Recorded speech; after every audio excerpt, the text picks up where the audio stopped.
Rodney Laney. You're gonna enjoy this guy.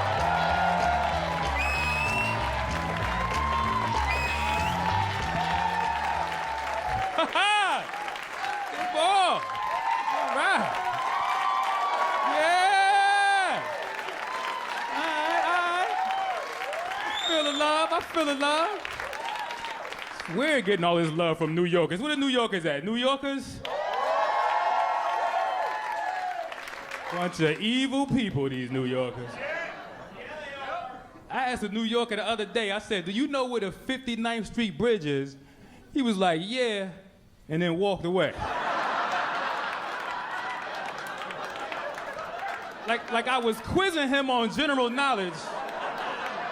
Oh, I just wanted to make sure you knew that.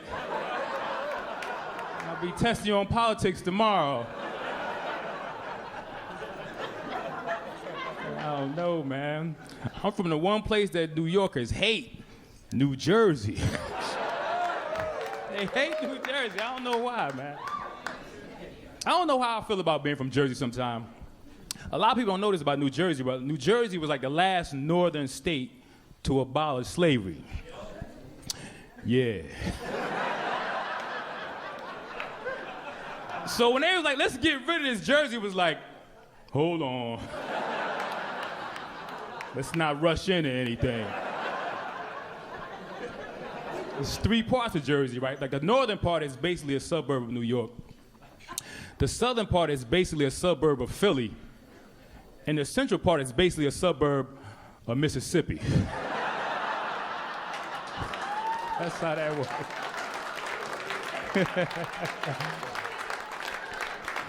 I'm from Paterson, New Jersey, too. Paterson. You heard of that? You heard of that? 2 people clap. The rest of y'all like, oh, sorry to hear that. Like white people never stop in Paterson. Not even at the red lights. Let's keep it moving. And there were like 6 speeding tickets, but you know what? I'm alive, and that's all that matters. This is like small and thugged out. It's so small, we used to get robbed by people we knew. People jump out, stick them up. I'm like, Andre? Yo, I'm gonna tell your mother, man.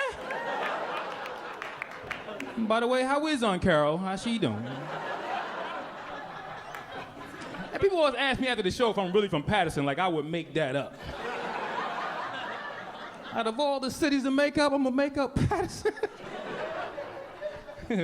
Went to public school in Paterson too. Anybody else go to public school? In Paterson? Oh, no. Your budget was a little different than our budget, right? Y'all budget was like $8-9 grand a student. Ours was like 85 cents a student. That's like 2 quarters and a dime. You guys really did go to public school.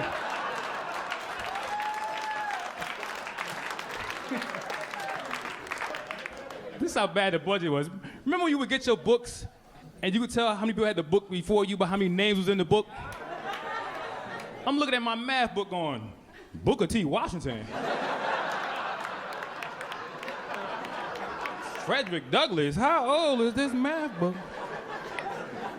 My math book wasn't even a book, it was a scroll. It would uncurl it, hear ye, hear ye.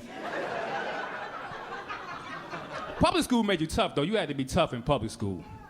These kids were the last when we went to school, right? Getting bullied in cyberspace. How the hell you get bullied in a space that don't really exist?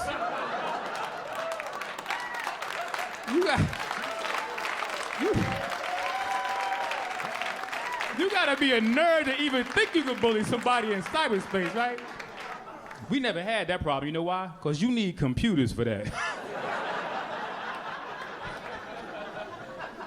Kids, wimps, man, getting bullied with text messages. How does that work? Kid get a bzzz.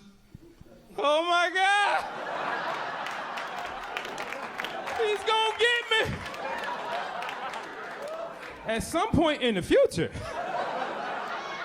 what am I gonna do? Delete it.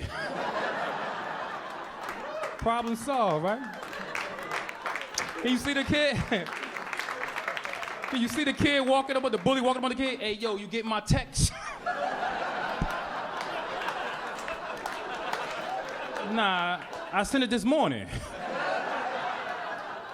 You still got the same number? Oh, let me get your new number. We're gonna do this again tomorrow. We had real bullies, right? In your face. Because there was a policy in effect when I went to school called leave every kid behind. I had a 30-year-old in my 4th grade class. He was getting everybody after school. I'm gonna get you after school. I'm gonna get you after school. He told the principal, I'm gonna get you after school. As soon as I pick up my kids, I'm gonna get y'all after school.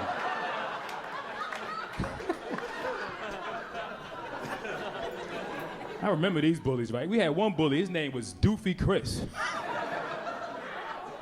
Right? They called him Doofy because he was cockeyed. Right? What happened to the cockeyed people? Right? Remember there was one in every classroom? Right? Did they cure cockeyedness in it? They put all the cockeyed people on a boat and...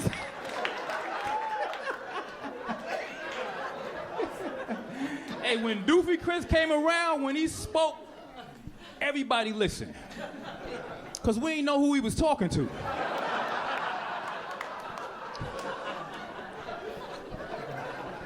And I went to public school 28, right? Which was right next to public school 4. School 4 was for the project kids. School 28 was for the kids that had a chance. One day I was in the hallway when one of the kids from school 4 escaped.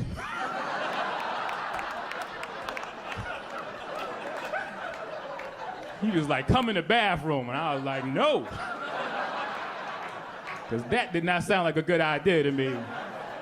No great story ever starts off with, well, I was invited into the bathroom. There was pizza and fireworks. After I graduated, right? I went into the Air Force. Yeah, nah, it was my only option, I smacked the colonel while I was in the Air Force. I blamed the public school system. Because one of my duties, right, I had to draw blood. So I go in the waiting room and I call his name. I'm like, Colonel Davis. Colonel Davis. Colonel Davis. You're not laughing because you went to public school too, right? He got mad, he got in my face, he was like, that's Colonel. I said, all right, sorry about that, calm down. Colonel Colonel. I'm gonna need you to follow me. So I was drawing his blood, and I didn't really know what I was doing anyway, right? And I felt a weight hit me in the chest. He had passed out. Now this was the first time in my life I ever saw a white man. I just smacked him, right? It didn't do anything, but it felt real good. Yo, you guys are great, man. I gotta wrap this up. I'm Rodney Laney.